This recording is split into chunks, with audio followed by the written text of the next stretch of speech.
concerned like anybody else. A sudden spike in these cases means that the virus had not gone anywhere outside the state. It's only now that we tested the BSF Jawans, and then through their contacts and their subsequent testing, these cases from 0 to 40 have come about.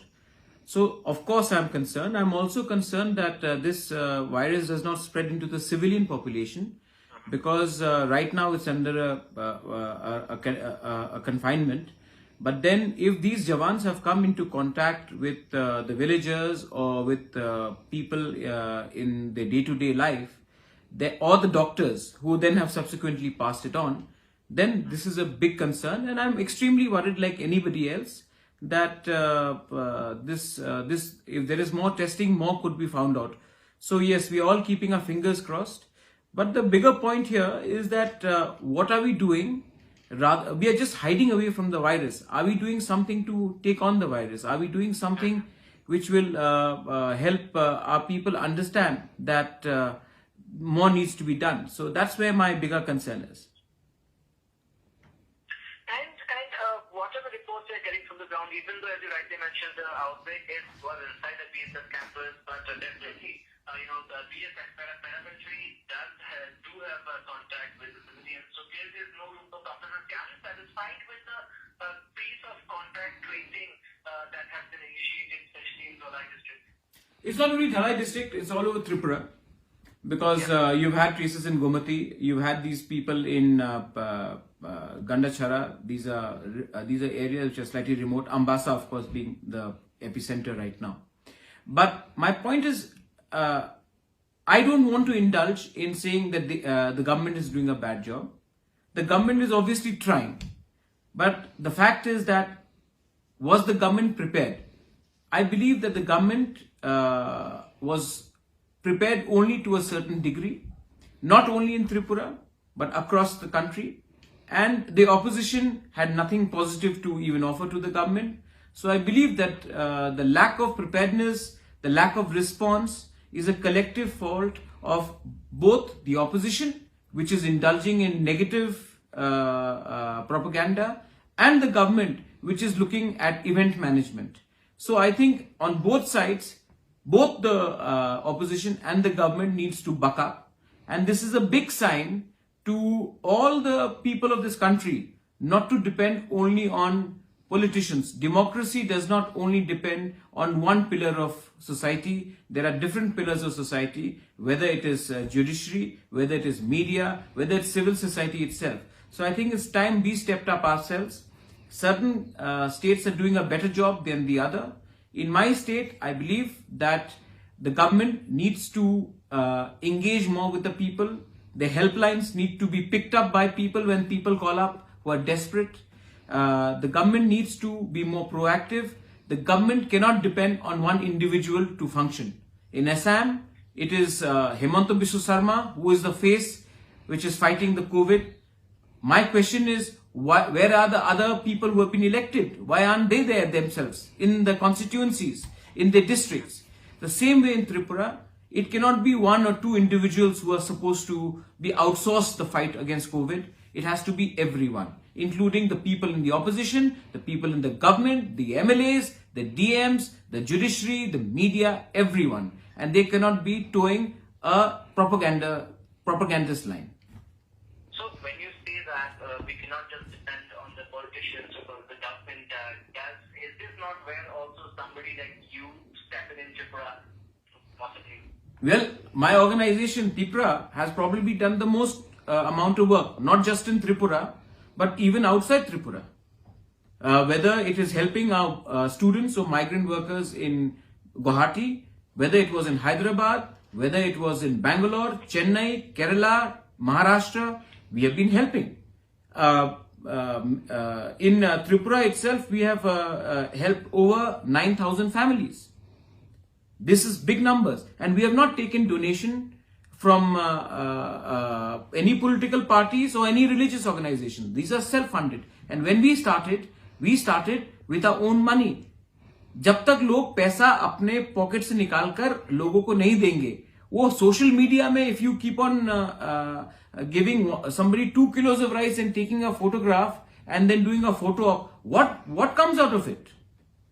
And let me tell you one more thing. A lot of people go and give 5 kilos of rice, dal, with the picture of the leader or a flag of the political party. Those people, उनको तो लेना पड़ेगा because उनको दाल चावल चाहिए.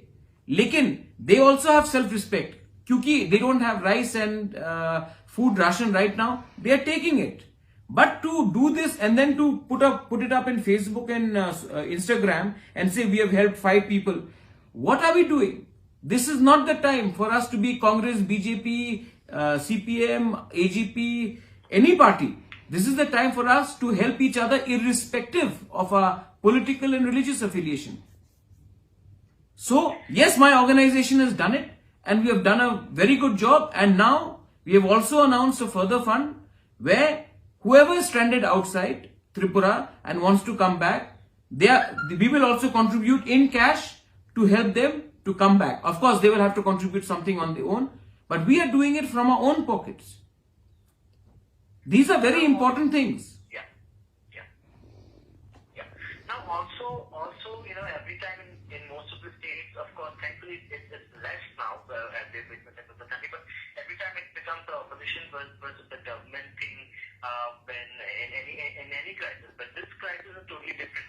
But as somebody who is very involved in the state, do you see the government also taking suggestions, be it from the opposition, be it from someone like you, be it from some social organizations? Is the government also open to suggestions? That is that the case, or there is a miscommunication here too? What do you feel personally? No, the Chief Minister did call for an all-party meet. I am personally speaking to the Chief Minister. So the government is listening. But the problem is, listening is one part of the job. Implementation of what we are saying, implementation of what the Chief Minister himself is telling us on Twitter is not happening to the optimum on the ground. I'll give you an example, the helplines. I call up the helplines, it took me 5 days to get through to the helpline. So the helplines are not responsive. People get desperate. A lot of people who are outside have lost their jobs. These are not blue collared workers. ये लोग restaurant में काम करते हैं, security guards है, malls में security का काम करते हैं. They want to come back, उनको वापस आना है. जब वो फोन हेल्पलाइन में लगाते और फोन का रिस्पांस नहीं होता, they get panicky. लैंडलॉर्ड्स बोलते कि वापस चले जाओ, क्योंकि नॉर्थ ईस्ट से सरकार आपको ला रही है. अब हेमंत बिस्वा शर्मा आपको ला रहा है, कॉनराड सांगमा ला रहा है, त्रिपुरा नहीं ला रहा है, पेमा खांडू ला रहा है. तो नाउ उनको लगता है कि नॉर्थ ईस्ट ला रहा है. नॉर्थ ईस्ट में 8 डिफरेंट स्टेट्स हैं. Tripura has to take steps. Tripura has to respond, and the only way you can respond to people outside is by actually responding to the helpline. So government is listening, but the work on the ground has to improve a lot more. Absolutely. And do you think, as you also mentioned earlier, as far as COVID preparation is concerned, Assam, for instance, you have to give it to Assam well. They have prepared well, far ahead. No, you can't give it to Assam. I'm sorry. You have to only give it to Hemanta Biswa Sarma and maybe Piyush. Yeah. So you can't give it to Assam. You have to give it to Piyush and Hemanta Biswa Sarma. There are 124 other MLAs in Assam. Most of them, some are of course working. Most of them are just keeping quiet.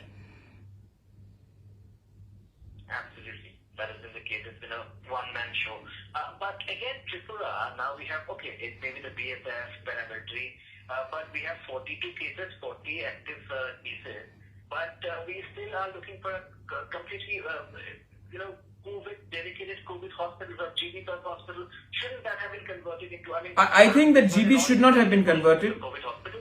I think GB is the biggest hospital in Agartala, and it should not have been converted. Maybe another hospital should have been converted, because there are other patients who have cancer, who have tuberculosis, who have other heart ailments. And if GB becomes a COVID hospital and they have to shut it down, where do other patients who have other diseases come to?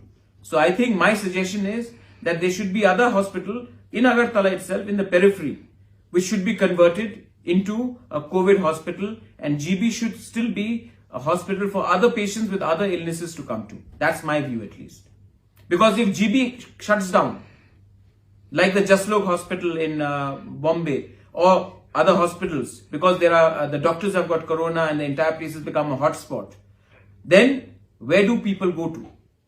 You have to build up your infrastructure beyond your existing main hospital. So the government needs to do something like that. Absolutely. My last question, sir. What would you like to say to the government on the way ahead? Anything that you want to suggest? Act, test, and listen. But after listening, act again. And please, my only urge is spend money. The people of Tripura need to be brought back. The people in the villages need rice. Everybody is stepping up for that. But right now, spend. Your money will come back. But if you don't have lives to defend, if your public, your people get frustrated, you will have a problem in your hands. And I also have a message to the opposition. In the Communist Party, in the Congress Party, we have over 50 to 60 ex-MLAs who get a good amount of pension. Rather than complaining, why don't you put 50% of your pension and ensure that people get help? Right now, you are only playing politics. You are not helping. Put the money where the problem is. Don't make long speeches. We are putting our own resources. We are going and helping. We are doing our best. It's time for you all leaders who pretend to be leaders to put the money where your mouth is.